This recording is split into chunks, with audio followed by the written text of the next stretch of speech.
एक समय की बात है, किसी गांव में एक गुरु अपने कुछ शिष्यों के साथ अपने आश्रम में रहते थे।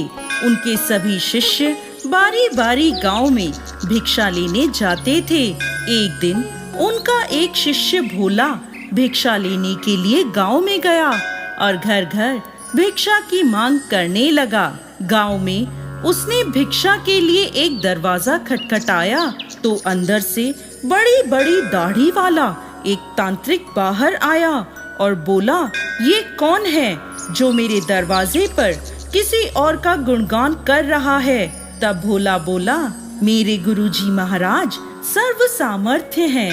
तांत्रिक ने ये सुना तो क्रोध में आकर बोला, इतना दुस्साहस मेरे दरवाजे पर आकर किसी और का गुणगान करता है। देखता हूँ कितना सामर्थ्य है तेरा गुरु। जा, मैं तुझे श्राप देता हूँ, तू कल का उगता हुआ सूरज नहीं देख पाएगा, अर्थात तेरी मृत्यु हो जाएगी। शिष्य ने जब ये सुना तो वो देखता ही रह गया और आसपास के गांव वाले कहने लगे, इस तांत्रिक का दिया हुआ श्राप कभी व्यर्थ नहीं जाता। शिष्य बेचारा उदास होकर वापस आश्रम की ओर चल दिया। रास्ते भर वो सोचता रहा कि आज मेरा अंतिम दिन है, मेरा समय खत्म होने वाला है। वो जैसे ही आश्रम में पहुंचा तो गुरुजी महाराज हंसते हुए बोले, ले आए भिक्षा। तब भोला बोला, गुरुदेव, भिक्षा में अपनी मौत ले आया हूँ। और उसने सारी घटना अपने गुरु को सुना दी और एक कोने में चुपचाप उदास बैठ गया। गुरुदेव बोले, चलो भोला, भोजन कर लें।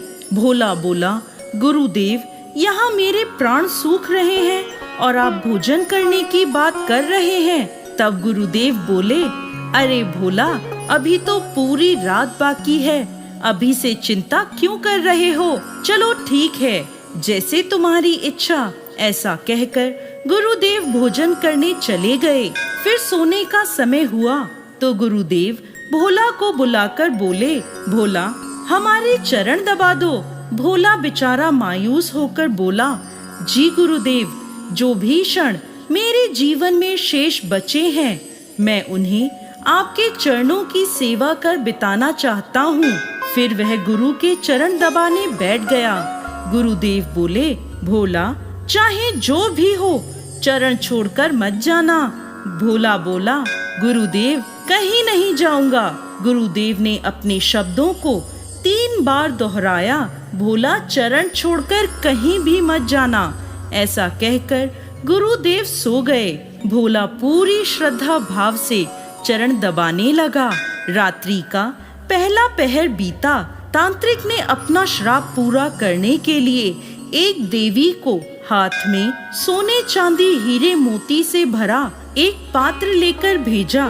दरवाजे पर देवी प्रकट हुई और कहने लगी, इधर आओ, ये सोने चांदी हीरे मोती से भरा पात्र ले लो।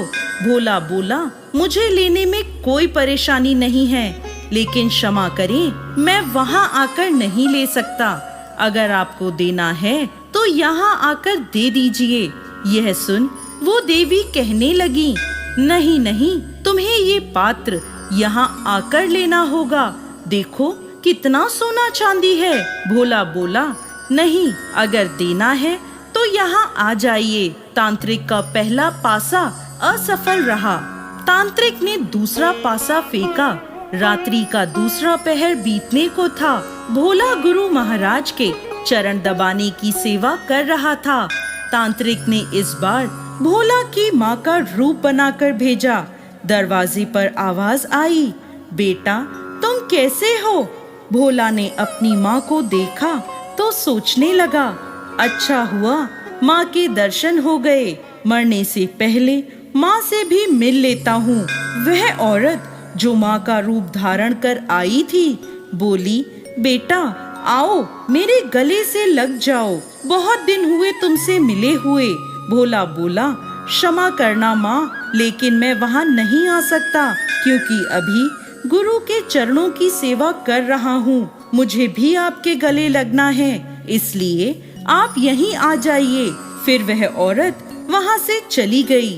इसी प्रकार रात्रि का तीसरा पहर बीतने को था और इस बार तांत्रिक ने यमदूत रूप वाला राक्षस भेजा। राक्षस द्वार पर आकर भोला से बोला, चल तुझे लेने आया हूँ, तेरी मृत्यु आई है। भोला चिल्लाते हुए बोला, काल हो या महाकाल, मैं नहीं आने वाला।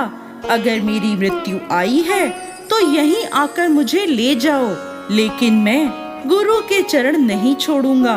बस फिर क्या था, वो राक्षस भी वहां से चला गया।